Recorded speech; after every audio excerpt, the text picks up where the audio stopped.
Hello, on retourne voir les decks que je trouve cool, et comme promis, cette fois-ci on ne parlera pas d'un deck noir ou Golgari. On se dirige donc vers IZ, pour parler de Brudiclad. Un deck token, ils sont encore assez rares en IZ, mais il en existe quelques-uns. Vous n'aurez pas le droit aux habituelles menaces des decks Celestia, donc Exit les Crater of Behemoth, Triomphe de la Horde, et Moonshaker Cavalry. Non, IZ est légèrement plus subtil. Et quand je dis subtil, je suis ironique, parce que ce n'est pas vraiment un adjectif pour décrire Brudiclad. La deuxième capacité de ce dernier hurle « Il va se passer quelque chose de très grave d'un moment à l'autre, à vous chers adversaires, de trouver ce que ce sera ». Donc dans Brudiclad, vous déciderez au début de votre combat de transformer l'intégralité de vos tokens pour qu'ils deviennent tous une copie de l'un d'entre eux. Mais ce genre de token est souvent plutôt faible. Il aura donc besoin de transformer certaines de ces menaces en tokens pour pouvoir les utiliser plus tard.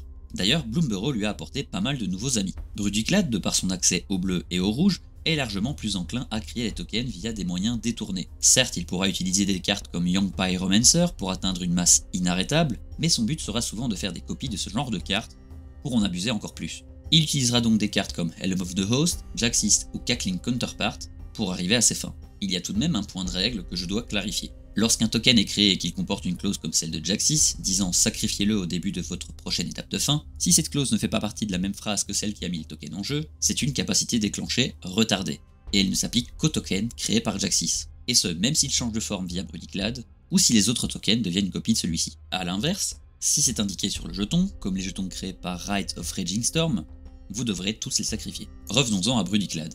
Ce dernier a accès à des cartes comme Mirrorworks, Saeli ou Prototype Portal, vous permettant de copier des terrains artefacts, ce qui pourrait vous protéger d'un board wipe, et transformer l'intégralité de vos tokens en terrain. De cette manière, vous ne perdrez probablement pas votre board, les terrains étant rarement visés. Oui d'accord, Armageddon existe. De cette manière, vous allez surtout pouvoir ramp, et même si votre Brudiclad venait à être retiré, vous n'aurez aucun mal à le relancer. Vous pourrez plus tard retransformer ces terrains afin de récupérer un board létal. On a parlé de terrain, mais les 3 cartes citées précédemment peuvent copier toutes sortes d'artefacts. Vous vous retrouverez donc peut-être avec plusieurs Sol Ring.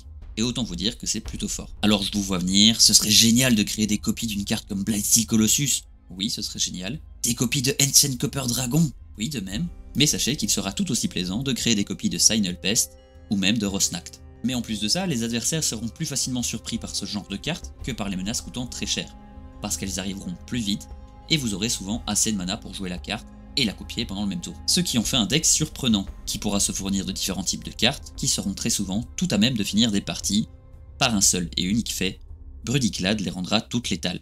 Vous pourrez aussi utiliser Brudiclad pour abuser de la mécanique des légendaires. Et par là je n'entends pas spécialement d'en avoir plein sur le board, grâce à Mirror Gallery ou autre, non, justement abuser de leur capacité pour détruire tous vos Keiga, et gagner le contrôle de toutes les créatures de vos adversaires. Ou détruire tous vos Atsushi pour multiplier vos tokens par 3. Enfin, c'est juste des exemples qui me viennent en tête. Vous vous souvenez du chapardeur impulsif? J'en ai parlé dans une de mes toutes premières vidéos. En bref, ce gobelin peut créer des copies de lui-même lorsqu'il est au cimetière, moyennant l'activation de Encore. De cette manière, pour chaque adversaire, vous aurez un jeton copie du gobelin.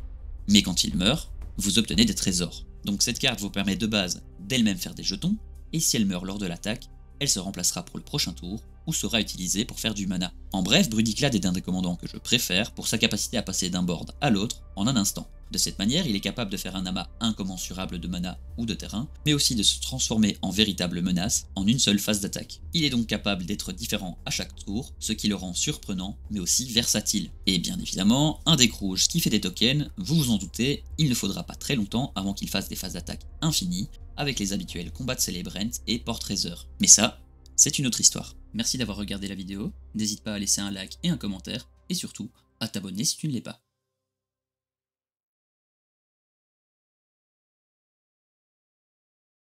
Tiens, t'es encore là toi? Non, c'est parce qu'il n'y a pas grand chose à voir ici en fait. Enfin, sauf si tu cliques sur un de ces boutons. Merci, bisous.